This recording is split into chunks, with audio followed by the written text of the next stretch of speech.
This is the Influencer Entrepreneurs Podcast with Jenny Melrose, where I strategize with business owners on how to grow and scale their businesses to hit their income goals.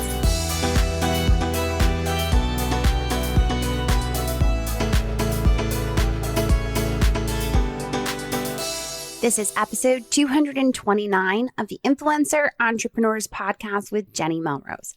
Today, I'm going to be talking to you about how to stop sabotaging yourself. And this can be happening in your business and resulting in the success that you see in your business, as well as in your own personal life, which we very well know that what's going on in our personal life often affects what goes on in our businesses, especially as women and moms. We saw that happen all throughout 2020 with COVID. Many of us took on so many more responsibilities than we already were, from crisis schooling to having to figure out what it's going to look like as far as getting groceries and quarantining and all the craziness that we dealt with. And because of that, we also probably saw a bit of a slip in our focus on our business. So I want to talk to you today specifically how you can really start to stop self-sabotaging yourself. Get rid of that defeatist attitude.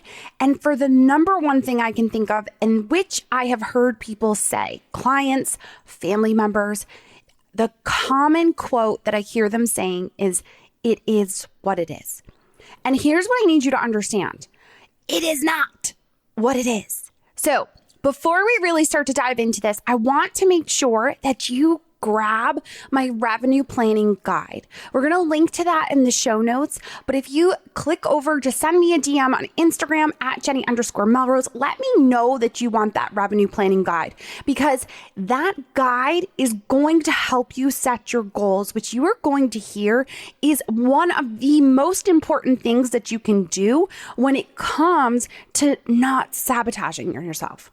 So make sure that you grab that guide over in the show notes, or again, just send me a DM on Instagram and I will send it to you. Just tell me revenue planning guide and I will make sure that I send that over. All right. So I want to go back to that quote. It is what it is. I cannot tell you how many times I have heard that over the past year and a half. And not even just because it was COVID, but even before then, I was still hearing that phrase commonly from clients and also family members. It's that kind of, it is what it is. It's that I can't affect this. This is my life. I have to just suck it up and deal with it. And there's no way that I can change it. And I'm here to tell you that that's so not true. I'm watching actually a friend right now on Facebook who was on the podcast, Andy Storch. He was on the podcast probably a year or 2 years ago. He is dealing right now with cancer. And I'm watching him on Facebook talk about his journey with it, openly share about it, and then his positive attitude that he has about it. He has never once said it is what it is and just kind of suffered into it. Instead, he has created a new routine, gone into holistic health for himself. He's getting treatments. He has positivity in his life that it's putting out these vibrations. He never, I can guarantee you, has ever said it is what it is. And I hope he doesn't mind that I'm sharing this about him. And if you haven't listened to that podcast episode, I highly recommend you go back to it and listen to it. Andy is just such a positive person even before all of this, and to see him going through this in the light that he is continuing to shine in this world, it is such an inspiration to so many people, and should be for yourself an example of how self-sabotaging doesn't help you. So if you have said or thought in the phrase, it is what it is, whether it comes to your business, whether it comes to growing your following on social media, whether it comes to the revenue that you're bringing in from your business, or even if it comes from not being happy in your marriage, these are things that we need to be talking about. You cannot just simply take this stance of it is what it is. So when it comes to this self-sabotaging behavior and what it actually looks like, it's things like that where you're feeling very complacent. You're kind of just going through the day-to-day of your life. You know that you're not happy. There's something that is frustrating you and causing you to spiral and not feel excited and inspired to do your business. And I've talked about many times that if you are going to be an entrepreneur, you need to be able to have that fire within you and that passion for what it is that you're doing. So if you have lost that, if you feel complacent, if you're wondering where can you go with what you have going on right now within your business or even your personal relationships, you have to know that you have to put in the work. And I know that's sometimes hard to hear. And I have gone through these things, whether it's my marriage, whether it's my relationship with my daughters as they start to become teenagers. It's work. I have to figure out ways to make it so that I'm not getting frustrated and we can have relationships that are strong and healthy. So I'm going to give you some tips on what I want you to start doing so that you can stop self-sabotaging with this type of behavior. So the very first thing that I want you to do is I want you to know that you are doing it by being self-aware. Hear yourself, feel yourself. When these things start to happen and you can hear yourself saying, it is what it is, know that doesn't have to be that way. I don't care how bad things are. It can get better. You can make strides in your business to improve it. I don't care how long you've plateaued for. You've hit a certain page views and you've been sitting there for a year and a half. You can continue to grow those page views. But if you sit there and say, oh, I'll never grow, I'll never see large page views, I'll never grow an audience, I'll never sell a product, those are the things that you're putting out into the universe.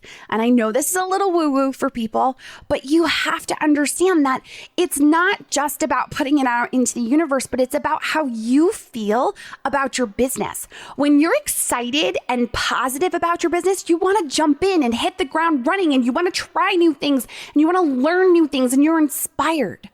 But when you're negative about your business, it's just going to be the same page views. I'll never sell any products. No, I don't like to sell. I'm not any good at it. They'll never buy anything from me. Or my audience, this is my favorite one. My audience doesn't like to pay for things. That's because you've never offered them anything. And you have to start offering them things and doing it with confidence and putting in these practices so that you can offer them an opportunity to solve their problem.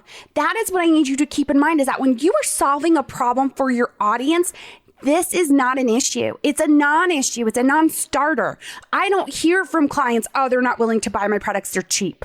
That's not the case. It's because you haven't offered it to them. They're used to just getting free content from you. You need to train them that, hey, I'm going to make this super easy for you, put it all in one place and hold you accountable. And that's why you're going to pay for it. Those clients that I have worked with that have trained their audiences like this, it's not because they're good at sales. It's because they've trained their people to understand that they're going to make their life easier by solving their problem and making it be in all one place for a price. That's where that comes from. So when it comes to it, I want you to know that you are doing it. Be self-aware that you have started to kind of have these negative thoughts and this defeatist attitude of it's not going to change. It is what it is. Okay. Now, the next thing that I want you to do is I want you to determine the trigger that is causing it. Because often I see this happen, especially right now with social media. We will see people get on, will fly through, and I'll have clients say, oh, I'm not getting the same sponsorships that they're getting. I'm not getting as many, or my reels aren't doing as well as everyone else's.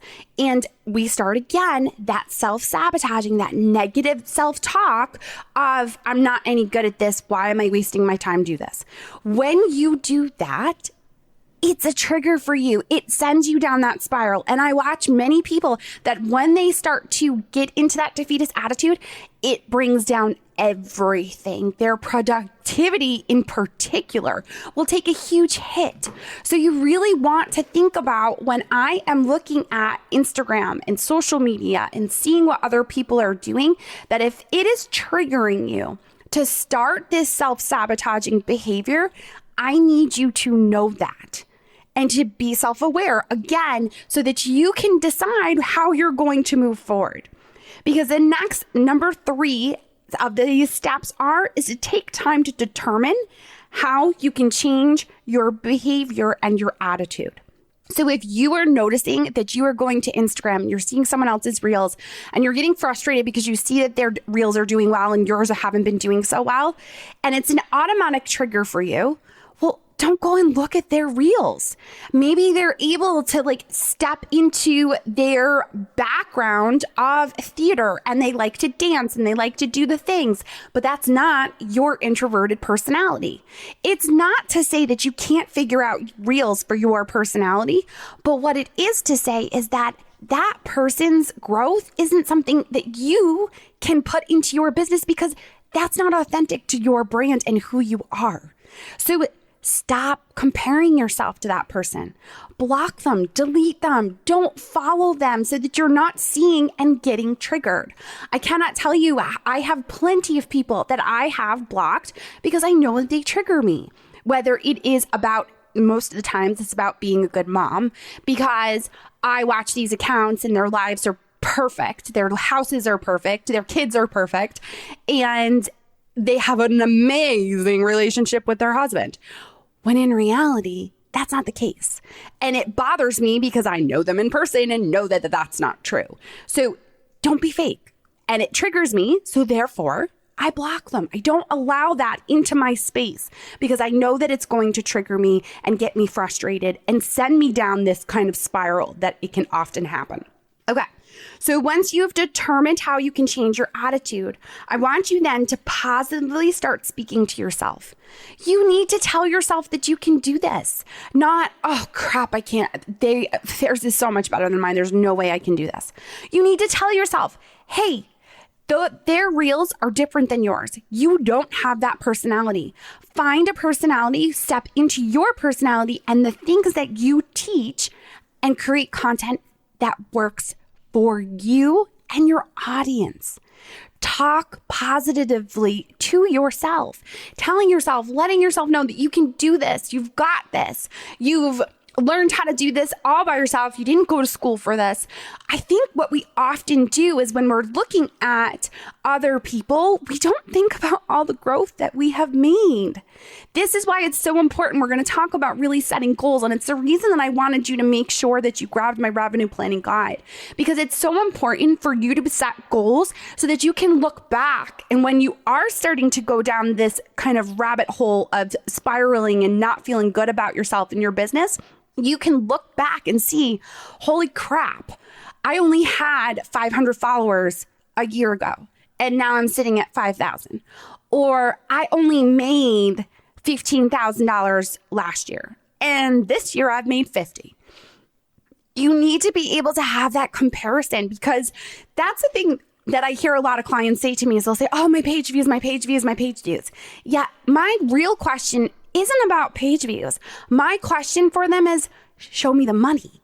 What was your income? What was your revenue that came into your business? You can have 25,000 page views and still be making $50,000 when someone else has 100,000 page views and they're only making 50,000 because they're only relying on ads. They're not diversifying their income, which is why you hear me talking about this so often. So when it comes to this, I really want you to start to look at how you can start to continue to move forward with this. Okay. So you are making sure that you are positively speaking to yourself. The next thing that you need to do is you need to change the behavior pattern that triggers you. So we talked a little bit about this already. I block certain people on Instagram that I know that triggers me. I want you to start doing these things. Understand when you are getting triggered. If you are getting triggered, let's use a personal comparison. Okay. An example here. You get triggered in your marriage and you get frustrated every Valentine's Day because your husband doesn't send you all the wonderful things that you see all these Instagram influencers being sent, whether it is flowers, candy, going to dinner, doing all this kind of stuff, going on romantic getaway, whatever it might be. Every single Valentine's Day, you get frustrated. So this was me for a long time, especially in the beginning of my marriage, because I wasn't smart about talking. It's one of the things I've always spoken about is that our significant others are not mind readers. You need to let them know what is going on. If you expect certain things, just drop them a, hey, I'd love some roses. That's all I want for Valentine's Day. You need to tell them. I don't want to share too much about family kind of things, but I've seen many relatives that have been married for a very long time, and they don't have these conversations. And then they get frustrated when the significant other isn't taking care of them or leading up, actually meeting the expectations that they have set. They feel, well, they've been married for such a long time. They should know how to act and how to take care of them. But if you don't have that conversation, as things change in your relationships, it's new to them too. And I guarantee you, if you just had that conversation with them, you wouldn't have these issues. So think about how you can positively change the behavior pattern. Look at yourself. Again, we'll keep going back to self-awareness because you need to be cognizant of what it is that makes you feel that defeatist attitude, that self-sabotage that happens. And can often lead for you to just keep saying it is what it is. This can happen whether it is business things. I will hear people say, one thing happens, when it rains, it pours. There's another great one. There's another great quote that I need you to get rid of because that's not true. What happens is you start spiraling. You start going down that rabbit hole of self-sabotage. You feel that your page views dropped, your website crashed, your email list isn't growing the way that you want it to. And all of a sudden, when it rains, it pours. If you were to look at it from a different standpoint and be able to put in the work into fixing what's going on, you would see that you would start to have a better viewpoint. You would start to be putting at those positive vibrations that are just going to attract good things coming to you, good relationships, good conversations. You have to make an effort in order to do this. I'm not telling you that it should be all unicorns and butterflies and everything's going to be perfect and you should never get frustrated with yourself.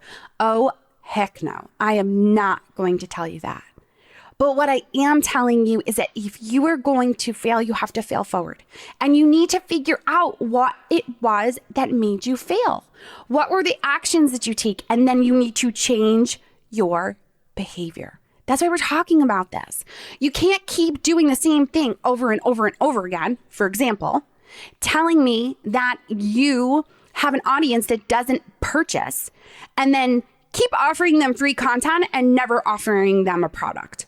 Or offering them a product once through one weekend as like a sale on your product, and then people don't buy and you get frustrated. You have to actually work it in and change your behavior so that if you're used to offering free content all the time, then you need to make sure that you are offering them an opt-in that is free. And then right away, offering them a tripwire product, a product that is lower priced, but tells them, hey, I'm going to give this to you for 50% off if you take advantage of this in the next 5 minutes. But this lets them know, hey, I charge for my services. I charge for my products. I charge for my time to make it easier to solve your problem. This is not you're being salesy and you're asking for money and you should feel shameful about this. You are a business. Start acting like it. Step into that and know that by doing that, you're providing them with a product or service that solves their problem. If your product does not solve that problem, then it's a different story. You need to go back and make sure that whatever it is that you're offering solves the problem that your audience has. So that when you offer that tripwire, people are purchasing it to then go into a larger price product. Because that's an evergreen funnel that teaches your audience that you are going to drive them a certain direction. Now, the last step that you want to make sure that you're doing in order to stop this self-sabotaging behavior is to set goals for yourself. You have to set goals. You have to know what you are working towards, because otherwise you're just spinning your wheels. There's no way to measure what you have done, which is why in the beginning, I let you know I want you to grab my revenue planning guide, because this is going to help you set your goals for your business as far as your revenue. I don't care if you were setting your revenue for $500 in a month or $50,000 in a month. The revenue planning guide is going to help you do this. You have to start looking at yourself as a business. I'm telling you, this is one of the things where we talk about that positive behavior. Well, treating yourself like a business is a positive behavior. It lets the universe know and reminds yourself and anyone else around you that you are a business. And when you treat yourself like a business, I've said this so many times in the past, other people start seeing you like a business. Brands that you want to work with, customers that are coming to buy your products or services, clients that may want to work one-on-one with you. You need to make sure that you are setting goals so that you can see where your trajectory is. Where are you trying to go? And with the revenue planning guide, it allows you to do this to give projections for the rest of this year. I know that 2021 we're 5 months in at this point. It's okay. You can still make projections for Q3 and 4, especially Q4. We know that as influencers, that Q4 is always the quarter where we sell more, where we get more sponsored work, where we get more ad revenue, where we sell more products and services.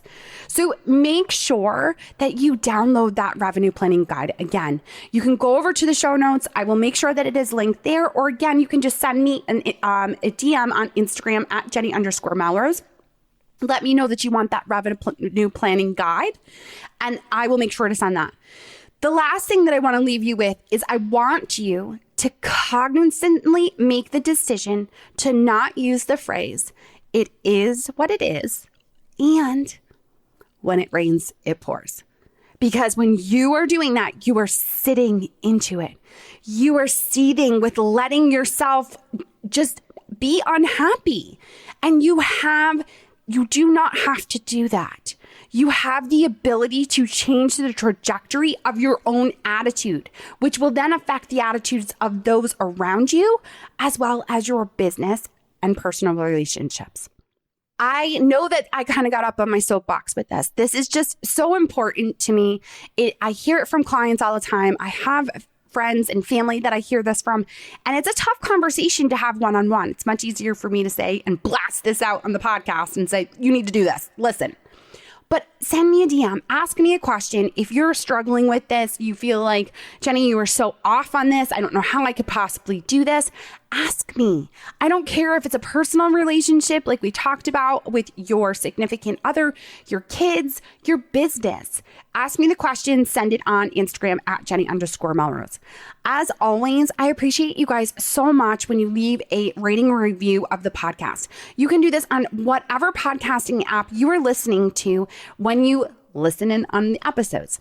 It helps for me to get great guests that then give you such valuable content. So I truly hope that if you haven't already, you will take the time to do that, because again, I so appreciate it. All right, guys, until next time, I will see you all then.